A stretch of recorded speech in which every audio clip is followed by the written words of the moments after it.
of seven. Of this best of seven series. Of a best of seven series. Welcome to the Best of Seven podcast. Hello everybody and welcome back to the Best of Seven podcast. I'm your host Brandon Planet from Sens Talk. Today we have a great episode after a long 2.5 month hiatus. The number one Sanders podcast show will be joining our show today, the Locked On Sanders podcast with Ross Levitan and Brendan Piller. They have daily Ottawa Sanders coverage on all podcast networks. They are a great follow on Twitter as well at Sens Central. They are integral for my Sanders news to report to you guys. I highly encourage you guys to check them out. Now before we get into the great episode with the crew at the Locked On Sanders podcast, a couple updates with Sens Talk. Firstly, the STSTs, they sold out, ladies and gentlemen, but we're making more. We are making more. The red, black, and whites, they're all going to be available once again. They're going to be, you can still order them online. The link in the description below, you can still order them. But there may be a delay on the shipping because we are pumping them out as soon as possible, but we got a huge demand, much larger than we thought, so thank you very much for the support. Now this week, in the upload schedule for Sens Talk is as follows. In a few days, probably on Tuesday, we're going to have a Sens Weekly Update number 4.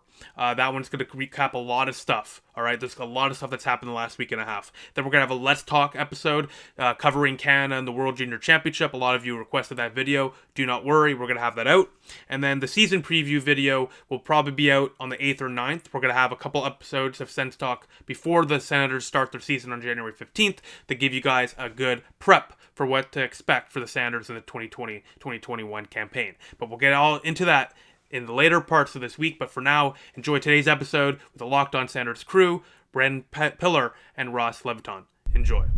Ladies and gentlemen, I'm very, very excited to have the Locked On Sanders podcast crew here. Brandon, Ross, thank you for joining us. Hey, pleasure, Brandon. How you doing today, man? Well, just finished the first semester of my university career, so cannot complain whatsoever. It's a pretty good feeling all around here in Ottawa. What about you guys? Yeah, it's good. It's good to be back here in Collingwood. I was away for a bit, so it's nice to be back into my own routine, and it's a pleasure to join you. Yet another Brandon Sens podcast reunion here. You gotta love it. I love, it's awesome. The Sens Twitter, I've been on it since 2014, and I just recently met Brandon Mackey, got into interactions with him, and then I've been following you guys for a bit. Originally, when you guys were Sens Central. And it's just crazy. I didn't realize how many Brandons there really are on Sens Twitter. I maybe met one other Brandon in my life. And in this small community, I've met 3 different Brandons. It's pretty surreal. Can't lie.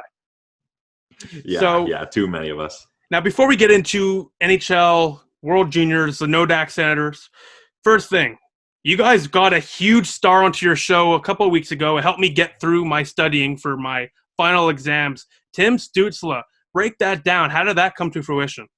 Oh, it's just a simple kind of content map that we put out. We were trying to find ways to fill these, 285 days now between Ottawa Sanders games. And coming off the draft, I think we did a good job of growing not only our listenership, but our guest list during the lead up to the NHL draft. And it was a lot of looking at who was scouting and who was making lists and reaching out and seeing if they'd like to come on the show. And when you realize in the hockey community, there's so many great people here that for sure nobody says no. So you just kind of reach out.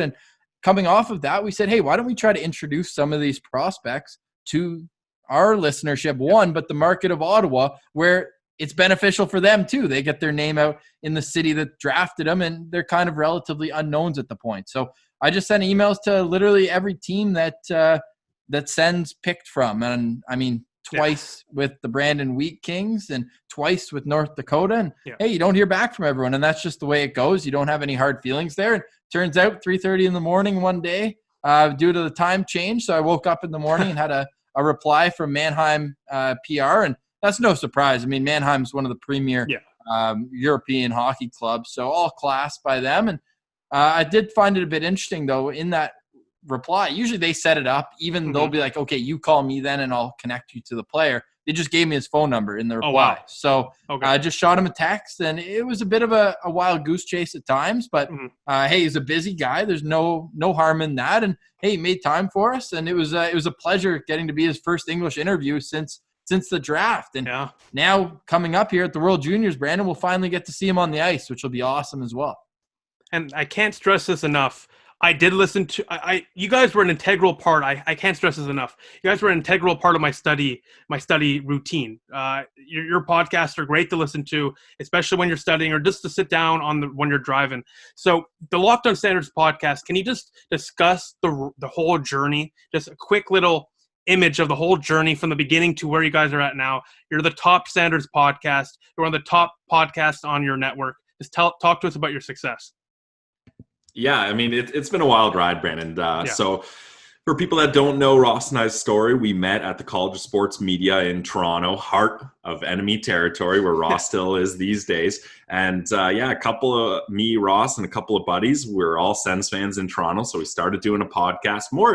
We started it for practice, for reps, and just we were excited to get going about it. We had a radio studio in school we could use after hours. We would always get together and meet. That was when we were making sense of the Sens by Sens Central, our Twitter handle still to this day, at Sens Central. That was in 2017 we started that January. We've had a lot of interesting content to cover, and it was last November that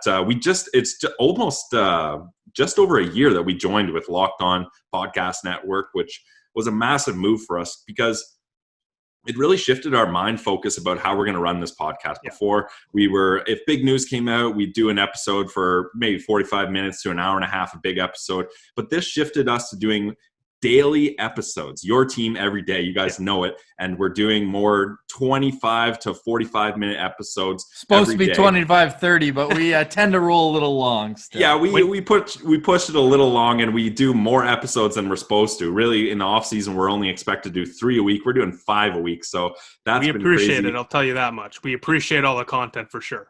Well, and that's why we do it, honestly, Brandon. Like the feedback we've got from people saying, we love making you a part of our daily routine. Like we really noticed that this is a niche that we've carved out for ourselves, being a daily podcast covering the Sens. It hasn't been easy. It's been a grind. The Senators haven't even played hockey in hundreds of days. But here we are. And I think the biggest part of what we've done and what has changed our approach is getting these guests on. Mm-hmm. Like Ross said, we start thinking, who do the Sens fans need to hear from? Let's start contacting them. Doesn't always work out, that's fine. But more than often, people are happy to talk. And we're trying to bring different voices on our show. You hear us every single day. So let's get some analysts. Let's get some reporters. Let's get some scouts. Let's get some players' dads on the podcast to hear something different. So that's what we've been trying to do. And we wouldn't still be doing this if people aren't reaching out to us saying we love the pod, giving us 5-star reviews, buying Built Bars, supporting us that way. We wouldn't be doing this if it wasn't for the daily fans. So shout out to all you guys. Yeah, couldn't say it any better myself.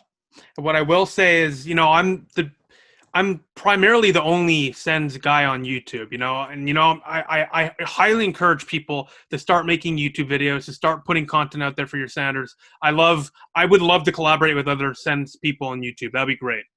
But what we've seen the last almost a year now since the Sanders have played a game, it's been 9 months, I think, is the engagement in the Sanders community. It's like none other. I have grown, and you guys have grown. We have grown so much during a period where the Sanders haven't even played a game. So I think that speaks embodiment to how great this fan base is. And whenever people call out this fan base, I always point to that. I have statistics right here showing there's still a passion here, and eventually we're going to get back to that time where we can be proud of the team, and I think that's going to be very, very soon. Now, the other day, Gary Bettman, the NHL, made some announcements, and some huge announcements, because the National Hockey League is back. Puck drop January 13th, training camps opening December 31st, and then we're going to see the regular season come to a close May 8th, trade deadline April 12th. You got the expansion draft, which is huge. No one's even speaking about that. That's on July 21st. You got the draft, which we may have to keep an eye on again on the 23rd of July, and then free agency finally opens up the 28th. Guys, how are we feeling about the NHL coming back finally? Well, I don't think we could be any more excited, honestly. Like, you've been waiting longer than ever. It feels like 04, 05, of course, but that feels like so long ago. Even the wait to get in the 2012-13 season, but I believe training camps had opened because they did play a couple exhibition games, and I want to say it was mid-January start there. Anyways, with the cutting of the season off before last as well, it's just been so long overdue, and there's been no better time to rebuild, because with this long period, you need roster uncertainty to have fun plug and placing and what could this guy be and the developmental curves. And you've taken a few swings on guys you think will bounce back in terms of Eric Branson. Yeah. In terms of Josh Brown, you're betting on upside, I guess. And there's just so much there. And I didn't even mention Alex Galchenyuk. Or Michael Haley. Yeah, sure, exactly. If you want to protect the investments down in Belleville, of course you have to. And that's another interesting cog in all this, because as the team rebuilds, that Belleville team missed out on some valuable playoff experience last spring. So how does the taxi squad work? That's still yet to be determined. How is everything going to flow, and how much does it hinge on the AHL, which is set to get underway about 2.5 weeks after the NHL?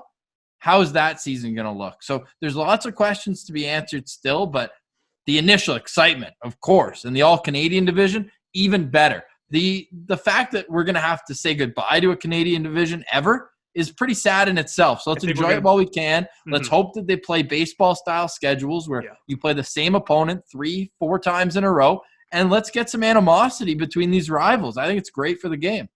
I couldn't agree more. Now, I got to ask you both.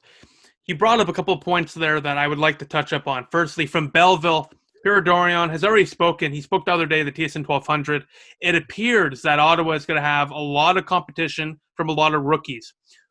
I think we all can agree here that Drake Batherson, it's probably a shoo-in. He's probably going to be on the team. I think that's safe to say. But a guy like Josh Norris, Logan Brown, Alex Formenton, they're not for sure getting a spot, because guys like Galchenyuk, Austin Watson, these are the guys that are going to compete with them for those third and fourth line roles. If you look at Norris, Formenton, Logan Brown, those three, out of that group, the overall group of prospects that are kind of on the fringe, who makes it and who surprisingly doesn't? Who's your surprise to make it, and who's your surprise to not make it? Well, of those three to make it, I got to start with Logan Brown. I think it's very clear. You can talk to anyone who talks Sens, and they're going to tell you this is Logan Brown's year to make or break. He's still only 22 years old. He's a younger guy, but big body. He's missed a lot of time due to injury. Ross and I know very well from working in Belleville. We've seen a lot of him down there, and he's too good for the AHL at this point. And you've invested so much in him. It's time to give him a real shot. And he has played in the NHL, but he's been sheltered in fourth line minutes. That's not going to cut it for a guy like Logan Brown. He needs to be, in my mind, he's the ideal candidate for your third line center. And you can have Batherson on his right side, some familiarity there. And then I'm a big Rudy Balcers guy. So I have Rudy Balcers ahead of Formenton, actually, Brandon. So I would put Rudy Balcers in that spot and keep Formenton down in Belleville, because I mean, geez, do you want Rudy Balcers to go on a point streak the entire time he's in Belleville? That's what's going to happen if he's back down there. So that's my third line. And as far as Josh Norris goes, I think Logan Brown kind of ousts him for that third line center spot. And I don't have a problem bringing Josh Norris down to start the season in Belleville. I mean, people forget that he's only had one season there. It was lights out. He was a rookie of the year in the AHL, but that's still one pro season. So I wouldn't have a problem starting him out there, seeing how the season shakes up. Likely Anisimov gets moved. That opens up another center position. Yeah. Then maybe you can see Josh Norris come up later in the season. I want to touch on what Pilsy said also, and we were talking about this on Locked On Senators on Monday, and that's what about reuniting one of the most dominant lines in the AHL from not this past year, but the year before. Nick Paul's already cemented himself as an NHLer. Put him with Brown and Batherson. Those guys on the forecheck working the cycle as well in the offensive zone. They're a possession dynamo, and they all bring different elements to their game, but they all culminate in being big bodies. Brian Murray would be smiling down watching that line play. And I think it's worth noting on Logan Brown too, that's Pierre Dorion's first draft pick as general manager of the Ottawa Senators. And he traded up to get him. So he has a lot riding on that investment. I think we see him get an opportunity consistently, because I mentioned this as well on our pod, and he can't play 11, 12 minutes anymore. That's not going to be a dip your toe in. Get Philip Schlappick for that role. Even Rudy Balcers a bit more. Logan Brown is a guy who needs 16 to 18 minutes every single game for a month, and then see how he reacts, then make a decision. Do you add him into a trade, or while he still has value, or is he going to come down, break the door, and earn a spot consistently in the lineup? What I will say, though, and what's very important to mention is, like Brandon said, put him on the third line, yes, but give him power play minutes. He needs power play 1 or power play 2 minutes. Because, yeah, third line is good, and you put him with Rudy, you put him with Paul, you put him with Galchenyuk, whoever goes on that third line. Doesn't really matter, because how about if they get hemmed in on a certain night? You want to guarantee offensive minutes for a guy like Logan Brown who needs to develop his offensive game in the NHL. So on a power play 1 or power play 2, whatever aspect, right wing, center, left wing, whatever, I think power play 2 is somewhere where Logan Brown will likely get an opportunity with in the first part of the season if he gets named to the team. Because I think we all can agree here, a player like Logan Brown can't play fourth line minutes, and if he's playing third line minutes, he needs opportunities to get offense, to get his offense going. I think it's more than all right if he's third line with power play 2. You don't need him killing penalties. I don't think you really want him. There's other guys for that situation, but put him on the half wall where he can use his vision and patience, which are 2 of his best skills. Yeah. And if he catches a goalie cheating pass, this guy's got a rocket of a wrist shot too, so he can beat goalies clean. I think he just needs that confidence. Sometimes when he's not playing with enough pace, you almost wonder if he feels like down on himself out there a little bit. So he needs that kind of not respect, but responsibility from the coach that he's going to go right back out there if he makes a mistake. And should they show confidence in him, I believe that he'll return it tenfold. Yeah, and what I will say is you spoke about that wrist shot that he has, his first goal against the Rangers, beautiful shot. So he definitely has a good shot. He definitely has the natural skill. Now it's about bringing that to that NHL level. I want to redirect the conversation now to the division as a whole, the Canadian division. We already kind of touched up on this. We're all excited. I think we should be. This is sort of like in the World Cup a couple of years ago when the under 25 players had like a Team North America. It was something unique, something really cool, and I think all of us missed that because it was a great team to watch. This is similar, where this is going to be a one-season thing, maybe 2, depending on the way things go in the next couple of years with COVID. But you're going to see Ottawa playing Toronto and the Montreal Canadiens at least 10 times. You're going to see the Kachucks playing. So what do you guys? How are we feeling about the Canadian division? I'm fired up about the Canadian division, mostly because of what you just said there, the Brady Tkachuk brothers battling, because every time they've clashed, there's been something interesting. Like there was the time where Tkachuk, it looked like I should specify, Matthew Tkachuk had a goal. I think it was disallowed. Then what does Brady come do? He comes back and scores a breakaway goal. Then I think the next time they play, the ref has them taking the face off against each other at center ice to open the game up. So it's so interesting seeing these guys play because they're so competitive. I don't know if you had a chance to see during the quarantine in between NHL games. Nerf Gun has been doing promos with the Tkachuk brothers, and they're just competitive at every single level. And so seeing these guys, they've been doing stuff with Sportsnet too, right? Matthew Tkachuk and Brady Tkachuk. They've been like doing challenges or something. Yeah, it doesn't matter whatever challenges you want, but at a pro hockey level, especially, they definitely turn up for the brother rivalry matches. Yeah, I think that's a great point. In the Sens Talk intro, it's literally the Brady Tkachuk breakaway goal in Calgary. I mentioned this in the last video. We spoke about the Let's Talk episode. It was about who the next captain for the Ottawa Senators should be. I came to the conclusion I think should be Brady Tkachuk, but I can see both sides of the coin. An important point about Brady Tkachuk is he had 45 points, 46 points in his sophomore season, where you usually see players decrease their point totals, a little bit of a regression. What we're seeing with Brady Tkachuk is without Mark Stone, similar point numbers. So Brady Tkachuk is a hell of a player, and I'm expecting big things from him this year. Now, speaking of expectations, what are your expectations for the Ottawa Senators this year, and who's your breakout candidate for the Senators this year as well? Well, I'll start here, Brandon. And I think for the Ottawa Senators this year, you're in a weird transition stage. You're no longer tearing the team down. There's no one left really to tear down. It's been torn apart. So that phase of, is there any good veteran players on expiring deals here for trade deadline? Let's get rid of all of them. That's pretty much gone. Now you're trying to build for the future. You're transitioning to competitive hockey. You see additions of Evgeny Tadinov, Matt Murray, not just flash in the pans, multiple year big deals being signed. That's a big sign for the direction for the Ottawa Senators here. Now, the All-Canadian division, yes, we're super excited about it, but that does put the Sens against much, much stronger competition. So you're likely going to lose a lot more games, which isn't the worst thing because they could have another year where they have a good draft and get some more talent for the upcoming year, because I think not this season, but next season, you're going to be looking at a team that's legitimately contending for the playoffs, and I think that's exciting. As far as breakout candidates go, I think maybe not the biggest breakout candidate, but a guy that could really make some noise. I think Alex Galchenyuk. A lot of people kind of raised their eyebrows when Duclair came over, especially after Tortorella's comments, and he got put in a position to succeed. He had a coach that believed in him, and DJ Smith. We could see a very similar situation with Alex Galchenyuk here, and this is a guy that, let's not forget, he had 30 goals with the Habs one season. He can put the puck in the back of the net. He's just hasn't had a lot of confidence, has been bounced around the league here. So I think he can recognize that this is a good opportunity for him to have a good season. If not, at the very least, have a good season, put up some points, and sign a big deal somewhere else at the end of the season, or try to come back for a longer term than Duclair was able to get. So I think I want to watch Alex Galchenyuk here because I'm really intrigued to see how he does. He's my intriguing candidate, not necessarily my breakout candidate. Yeah, I just want to say one thing, and that was that I personally believe that he's the type of player that if you put him next to Logan Brown and like Drake Batherson on that third line, they can create some offensive magic. And obviously the comparables can't be with Colin Greening, Condra, and it was Pajot, Greening, and Condra in 2013. But that third line created so much. I think they can be a similar pesky type of line, but with offensive skill too. Because the Sanders, they seem to love their pesky type of players, and I'm sure Brady Tkachuk will get them, get a little bit of grit in them if they're on the third line.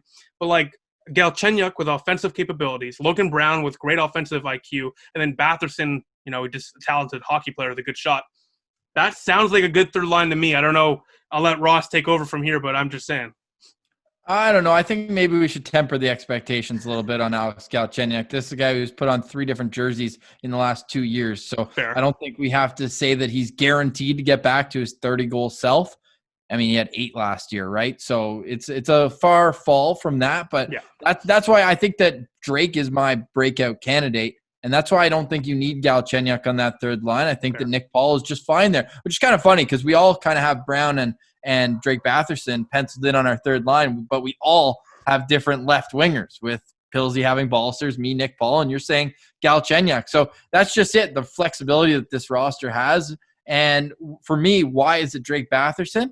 Well, it's his third-year pro, and it took him an extra year in the queue to get his feet wet, and look what he just exploded, culminating in that World Junior performance with Canada, 7 goals in 7 games, matching then Senator Mark Stone, who had the same amount of goals, and that's the player who Drake Batherson put on his scouting combine, the player he most models his game after. So Drake Batherson, when he came up his first year, Mark Stone was there. So another kind of drop in depth, not as much responsibility.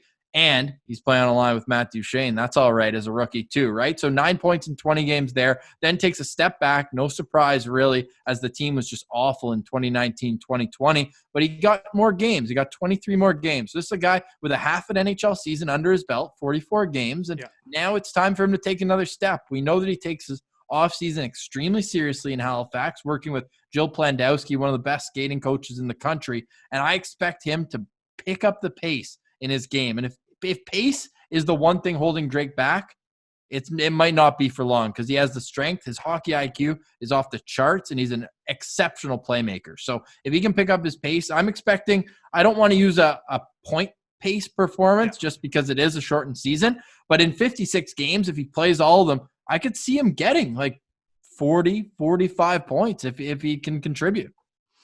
Well, what I will say is I like that. I love that. I hope you're right. I see more of a temper expectation in 56-game season.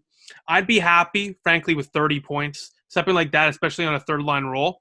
Just show me something. I need to see some sort of improvement, and I'll be happy. Another guy who should get power play time, and something that we noticed, and Pillsy mentioned, we worked for most of the Belleville Senators home games in the production team over the past 2 years, and he plays the point on the power play. And not only does he play the point, but not like most forwards. You think of Alfie most famously, that play their offside so they get that one-timer. He's on his strong side, on the right shot, because it's his vision that they're trying to use and open him up. And they had Josh Norris as the left shot right beside him. So he was feeding that little cross-seam one-timer available for Norris to tee off on. So look for maybe Batherson to get an opportunity playing the point on the second power play unit as well. I think that's a great point. And I think what this shows is the overall depth that Ottawa has, which is why I know you guys were a little upset about the Michael Haley one, and with the amount of other signings that Ottawa's made, like Austin Watson confused a couple of people. Not us. I want to go on the record. We're Austin Watson guys. We think watching him run around the ice and just destroy people and take some pressure off of Brady. He doesn't have to stand up for his teammates as much. Now, we know it's in his DNA. He's going to do it anyways, but he's not going to have to take a number anymore, right? If he's on the bench and he sees a guy getting taken liberties of, before, he would have been like, okay, next shift, I have to get him. But at 55, or I should say 16 now, shout out Brian McGrattan for the number of respect that Watson showed by choosing that. He's going to be already a step ahead of Brady, and that'll free up Brady to do what he does best, and that's play offense. Oh, yeah, for sure. I was just making a little bit of a joke on Michael Haley, but yeah, I agree. Austin Watson, it was a little confusing because of the term on the contract, but it's not a big enough. I'm not one of those people you'll find on Twitter where a little deal like that's going to ruin my day. Like, I just like that style of hockey. If I'm a fan and I'm going to pay for a ticket, I want that hard forecheck. Like one of my favorite games. If they feel like that's the player, to do the job, let's see what happens. But I'm not going to, if it's an off season, we're a year out of playing hockey. If like an Austin Watson, I didn't have an issue with it. It's whatever. Like a fourth line guy, but what I'm trying to say here is there's a lot of depth on Ottawa. It's looking really, really good. And speaking of that depth, let's talk about the North Dakota or the No-Dak Fighting Senators, as you guys say it. The Senators currently have 4 prospects there at UND. Now, Jake Sanderson and Tyler Clevin are there, but they're currently at the World Junior Championship with Team USA. Right now, JBD and Shane Pinto are there, but all 4 of them will be there throughout the season. UND in their first 10 games is 7-2-1, which is a fantastic start. Shane Pinto has been incredible. And we'll get to him in a second. He has 13 points to 10 games and maybe 1,000 face-off wins. Jacob Bernard-Docker with 5 points to 10 games. Jake Sanderson, who's been pretty good to be honest, 3 points in 5 games. And Clevin with a beautiful goal in 3 games played. So overall, who's impressed both of you the most so far with the No-Dak Fighting Senators? Well, I got to go with Shane Pinto. I mean, and impressed because I had high expectations for him and he exceeded them. Like to have a game, and I know it's been talked about a bunch, but you have to mention it. To have a game where you go 18-18 in the faceoff dot is just mind-blowing. Like that's precision. Like he's mastered the faceoff skill already, and he's just in college.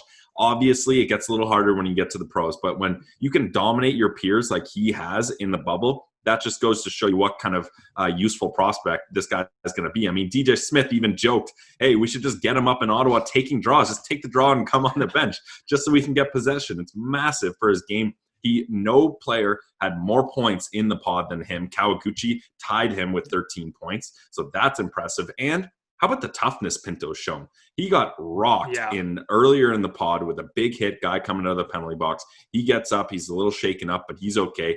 And then last night he gets awkwardly taken down into the boards and looks like he hurt his arm or his shoulder, but it seems like from what Coach Brad Berry's saying, he's going to be okay. So this is your number one centerman doing everything he needs to do, tipping pucks, setting up power play goals. He's a guy that I cannot wait to see in Belleville next year, and who knows, maybe he pushes for a roster spot later on.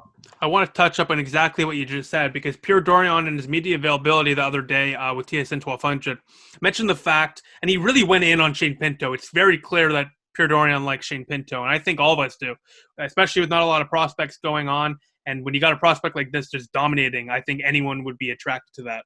Now with Shane Pinto, you have a guy who Pierre Dorion says could automatically fight for a spot once his NCAA career is done. That's what he said. So in your opinion, do you think Shane Pinto legitimately has a chance within the next year or two, once he moves on from college, to make the Senators team? Pierre Dorion doesn't seem to be against the idea. What about you guys?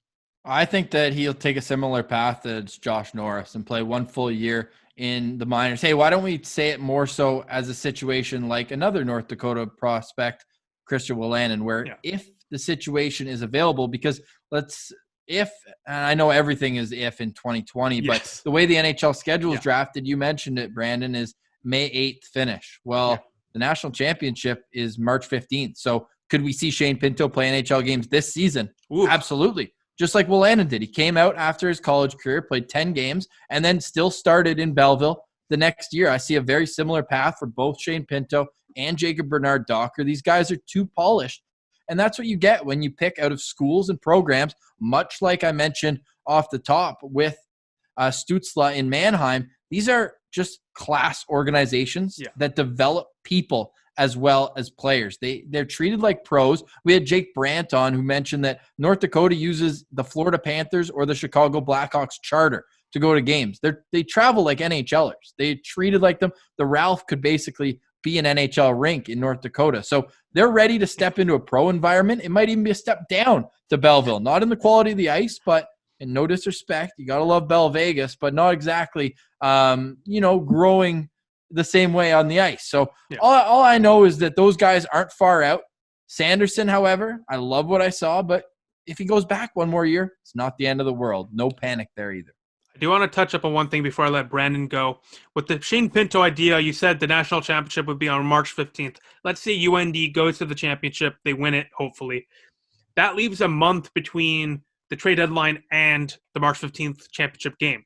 So in that month, if Shane Pinto continues to impress and he continues to do what he's doing, and like you just said, there's that potential for the Christian Wolanin route, what we could potentially see with Shane Pinto then is he's potentially brought to the taxi squad for a few weeks, and then they move a guy like Anisimov or a Turney or whatever, during that month, and then Pinto gets his time. I think that's, like you said, Ross, I think that's a plausible scenario. Brandon, go ahead now. Sorry about that. Yeah, no, I could see that as well. And Shane Pinto, I think I'd be surprised if this isn't his very last season with UND, and he's going to go out with a bang. He wanted to do it last season with unfinished business. He's going to finish business this season, and I would be surprised. I would be shocked if they don't win the national championship this year. Once Clevin and Sanderson are back and that team's healthy, it's going to be hard to take down a team like UND. They did look unstoppable, those four. And now speaking of those four, UND, they look incredible, okay, with or without them, like you just said. But speaking of incredible, the Sens prospects, all four of them, have looked really, really good, including Tyler Clevin, who a lot of people on the Bird app did not really like that pick, and he's been pretty good so far. So what I'm thinking is, and I'm wondering if you guys agree, I'd say there's a good chance 2 or 3 out of the 4 are for sure NHL regulars at some point in their careers. What about you guys? What's your projection for all 4? You don't have to go into it like in exquisite detail, but like out of the 4, how many do you see making it? All 4. Okay, I like that. Just to be kind of concise with it, I see Pinto as a middle 6, win faceoffs defensively. As one of our guests, Pat Micheletti, a former Hobie Baker finalist, said, you want him out on the ice taking a faceoff, whether you're up a goal or down a goal in the last minute. And that's a guy who you want on an NHL team. Jacob Bernard-Docker, I see him as maybe a bit less physical Travis Hamonic in his prime, or a Ryan Pulock, a steady guy who in a good year could put up 25, 30 points, but you want to rely on him defensively, kill penalties, have him block shots. And I think that he's going to do just that in a top 4, top 6 role. Then we get to more of a boomer bust in Tyler Clevin. But when you look at the way the Sens defensive system is shaken out, even if they don't add a veteran, and I see that as more of a big if, then you're looking at a top 4 going forward of Chabot, Sanderson, Brandstrom, and I'm forgetting the 4th one. Is it Christian Wolanin? Or I feel like there's an obvious one I'm with. Wolanin, I think Wolanin could be a top 4 guy, just to be quite honest with you. I think a lot of people sleep on the guy. I literally made a video 2 weeks ago about Christian Wolanin. He is so underrated because he's injured. Everyone forgot about how many points he put up in that brief stint with Ottawa. That guy is going to break out into the scene, in my opinion. He's going to be, I guess, my breakout candidate for Ottawa because I think he's going to have carved out a legitimate top 4 role to start the season with Ottawa. That's what I personally believe. What about you, Brendan?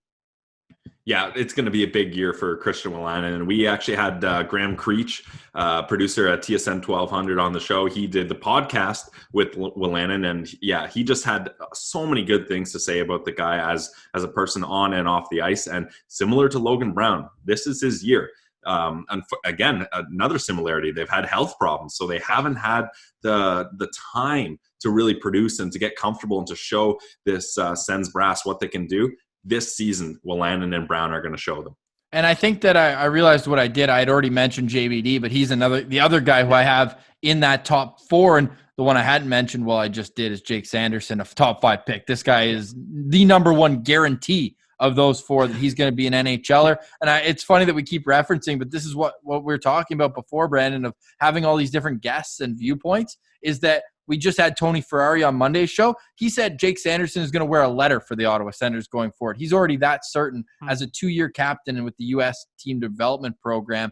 He just bleeds leadership. So he is as big of a lock as possible. Tyler Clevin, the most volatile for him being an NHLer. But when I show you that top 4, then the only pressure on Clevin is to slide into a bottom pair role. And I think he can accomplish that.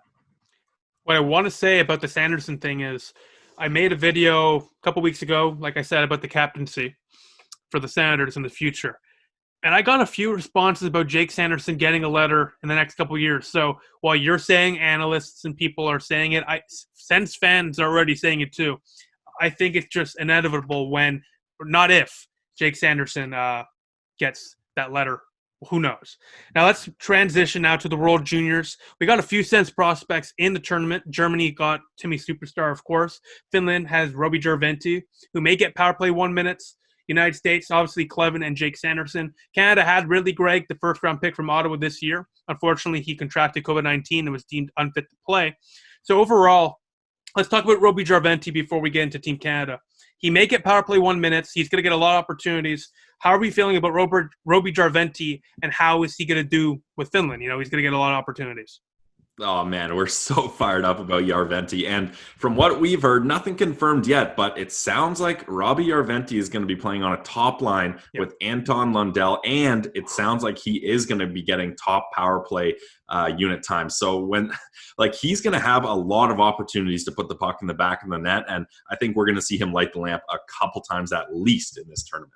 And that's why on betonline.ag, our official home of sports gambling, I threw $7 down that Robbie Jarventie is going to lead the entire tournament in goals. And a bit of a hot take, yes, but if that cashes, you don't want to be the guy that didn't have money on Robbie Jarventie. This guy doesn't even celebrate after goals. He's just such a natural. At least he won't be Elliot Friedman. Yesterday he tweeted out saying that should he put some money on a wager for the Jets Rams line. He didn't end up doing it. He didn't end up putting money on the line. He was going to bet for the Jets. Yeah, I did too. First win of the year. How about that? Congratulations. Because that was insane. But what I am wondering is, with Team Canada, they look unreal. And they have new jerseys, I think. Yeah, I think this might be one of the best Team Canadas we've seen in a long time. What are your expectations for Canada this year in Edmonton? Gold. I mean, they won it last year. They have a better team this year. Yeah. When you have guys like Kirby Dach on your team, Boehm Byram, there's just so much NHL talent. Quinton Byfield, the amount of first rounders is insane. I hope we get another appearance from that Swiss head coach saying, "There's so many first rounders. What do you want me to do? We're not going to win." It's going to be even more that this year.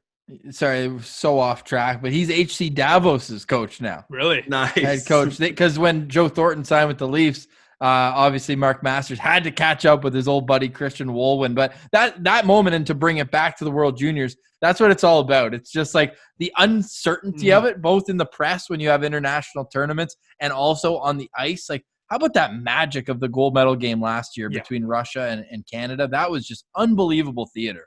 And while you bring up Davos, I want to give a shout out to the Spengler Cup.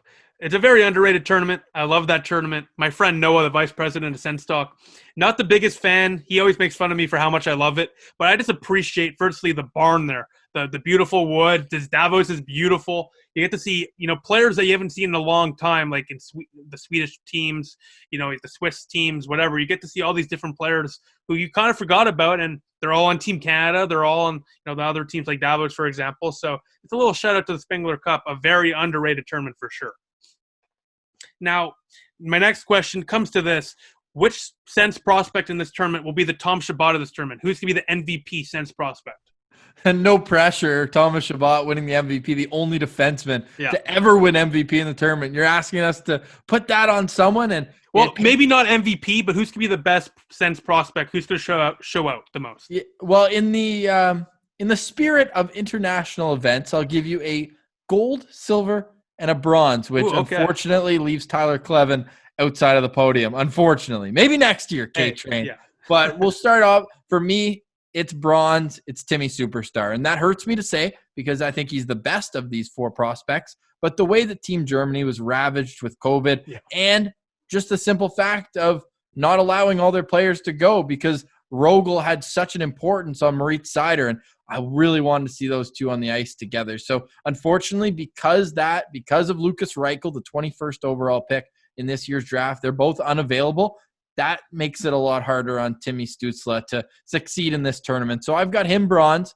I've got Robbie Arventi as my silver. I mentioned I've got an investment here that he's going to put some pucks in the back of the net, and a lot of that relies on Anton Lundell, yes, because Robbie Arventi, I believe, is still at a point in his career where he's a shooter. He gets to his right spots and he can pull the trigger, whereas Anton Lundell has worn the C in the Liga. Like, how many captains of pro hockey are playing in the World Juniors ever? I think that in itself is pretty special, and he's had an unreal offensive year. And then Jake Sanderson is my number 1. This guy is going to log a ton of minutes in all situations on a team that's known as having an elite set of forwards and maybe not the best defenseman. So I think he's going to separate himself with Cam York as the number 1 and number 2 options on that U.S. blue line. And U.S. has probably the best goalie in the tournament in Spencer Knight, maybe the best goal scorer in Cole Caulfield, and just a deep top 6 with Trevor Zegras leading the way. He was a stud at last year's tournament, and now he gets a chance to come back. He's a guy who I think could very well have been on Anaheim's team should this situation not have arose right now. So USA, because they have the best chance at gold, and Sanderson is going to be relied upon, he's my number 1 guy. And you, Brendan? Hey, it's a rare occurrence, but I agree fully with Ross there. I would definitely say that's my bronze, silver, gold as well. Now, while we touched up on Tim STUETZLE, before I get to the last little bit of things I want to discuss, the last thing. Last night on Sens Twitter, there was a lot of debate about the new rule in the NHL where after 7 games, the first year of Tim STUETZLE's contract will be eliminated. What do you guys think? Should Tim STUETZLE stay with Germany and then go back to Germany with Mannheim, or should he come over to the NHL and burn the first year of his contract? What do you guys think? Well, I'll take this one. I feel like the main message I want to say here is there's no rush to get Timmy STUETZLE to the NHL. I see more positives with preaching patience and letting him develop a little bit more rather than rush him, especially this season. It's a weird half season, 56 games. You got taxi squads involved. COVID is, who knows how that's going to go. So I think if he's going to stay in Germany, and the Senators still don't have his rights, they still have not signed him. And a lot of people saying, oh, it'll get done for sure. Well, why hasn't it gotten done? I feel like most of the time these situations play themselves out much sooner, whereas this has lingered on here. So if he ends up going back to the DEL, that's still a pro league where he's comfortable with his teammates. He's comfortable at home in his home country and language, and he can continue to develop there. He's going to have another massive season. Or he comes over to North America, and if the Sens brass thinks that he's ready to play NHL, then get him in the NHL. But it's all about being ready and not rushing any player too soon. And I think if you can or if you can avoid burning that entry-level contract year on his deal, then that's a good thing. But at the same time, I'll play the other side of this coin. I want him over in North America for sure. Now, whether you burn the year, I think 6 games is a big enough sample size where you let him do that, and then you either put him on the taxi squad for a little bit and then send him back. Like, remember when Alex Formanton made the team as an 18-year-old? I remember he only played a few games. I don't think it was the full 9, but he played a few games. But he also spent a lot of time around the team. He went on a trip out west with them, and just getting to experience that North American pro lifestyle, I think would benefit Timmy. And to play devil's advocate about burning a year of his contract, that just means he's a year closer to his next one, and that gives him less time to put up a huge number like Brady Tkachuk was going to do before he signs, and then that really pumps up the value on his next contract. But these guys, with Brady and with Tim, they're top 5 picks. Eventually, they're going to get paid. There's a market value, and you're just going to have to bite the bullet. But I think coming from Europe, it wouldn't hurt to get him over here, just experiencing the culture, eating the food, being a part of the organization. There's so many outside benefits that would help him do that. And hey, Brady was able to step right into the NHL, and I know he was the oldest guy in his draft year, and he'd already played a year of college, and he's coming from a lineage where he grew up around the NHL. But this is a guy who was picked in a better draft higher. So let's not undersell his skill. This guy could come into camp and play his way not only onto the team, but into the top 9. And I should say into the top 6, because you're not putting Tim Stützle on this team to be a fourth line winger, especially, but you're just not going to do that. And to be centerman at a fourth line role, no. If he's going to make this team, he's playing top 9, but he has the talent where this might not even be an issue. He could play his way into it being a non-factor. But like Pillsy said, first things first, once we get the schedule, which Chris Johnson's reporting pretty substantially. He says teams are getting drafts of the schedules right now. Once there's an official schedule, then Timmy Watch can begin, because that's when he should sign. I'm in the middle where I'm okay with both. When it comes to prospects in the last few years, I trust the Senators organization, to be quite honest with you. They seem to know what they're doing. You look at all the great selections, like Shane Pinto so far, Brady Tkachuk has been a stud. You got a bunch of players who a lot of people were not happy with, and look at all those people now, right? So at the end of the day, whatever the Sens organization does, I'm on their side. Do what you think is best. Just don't make a rash decision like you did with Curtis Lazar or Jared Cowan. Make a proper decision and then go with it. Don't put him on the fourth line. If you're going to have him in the NHL, like Ross said, top 6. If not, AHL or Germany. I don't want him third, fourth line. I want him top 6, getting opportunities, not getting the experience. That's just me. I want him to get the opportunities with the experience. So, Brandon, let me turn it around and ask you, who would you like to see as his first line mates? Let's say he does sign. You're DJ Smith. You're going into training camp. Who do you put on the whiteboard? In pencil, things can change, but who do you start Tim with? Are we assuming that Stützle is going to be a center at this position, or would he be a right wing? You're the coach. Where are you putting him? Well, then I put him at center because I love to see him with Dadonov and Brady Tkachuk. Brady Tkachuk brings that physicality. Dadonov just has the skill, and Stützle just probably is the best playmaker in the last draft. So you got a guy with great skill and grit, like Brady Tkachuk will get to the net. You have a guy like Evgeny Dadonov who has good speed, good shot. This NHL veteran who can score 60 points, 30 goals. And they got Tim Stützle who can utilize his effectiveness at passing the puck and creating opportunities in the middle of the ice. That's my first line. Well, what about you guys? What would you guys think? Yeah, that's where I would have him too.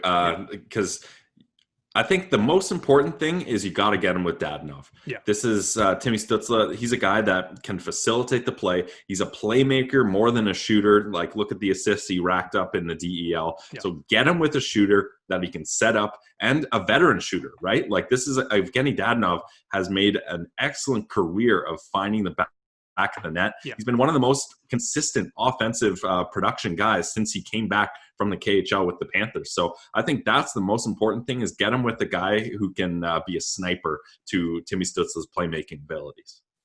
Now, I want to bring it to one more question. Pierre Dorion, like I mentioned a few times in this episode, and I'll mention it again, had a recent availability with TSN 1200. And there's a couple of interesting things, of course, with the Shane Pinto news, with the Tim Stützle love. He even spoke about a couple other players, but this is one of the quotes that got taken out of context quite a bit, in my opinion. He said this: "We know that he's probably," and this is in regards to Logan Brown, "we know that he's probably our most talented forward prospect, especially in the group up front. It's up to him to prove it to us, though." So is this the make or break year for Logan Brown? I say yes. Ross and Brandon, what do you guys think? Oh, yeah, 100%. I think we touched on it earlier when we mentioned him being the potential breakout guy on this team. It's exactly that. And if he can't show it, I wouldn't even say the full year. I'd say he gets half a year, and he might be a guy who you use in a trade. But that's not what I want. And I think that if he is given that 18, 20 minutes a game, that he will show them that he's ready to play in the NHL. Yeah, I would say the talent has never been in question for Logan Brown. I think it's been, can he stay healthy first and foremost? Can he be consistent? And can he kind of understand his role? There's some friction between his agent and the management saying he's not getting enough ice time. Well, you got to earn that ice time. And when you're injured, you can't earn it. So when you're healthy, you got to earn it. I think we're really going to see Logan Brown here. And if I'm guessing, I think he's going to show us all what he can do, and the Ottawa Senators are going to hold on to him.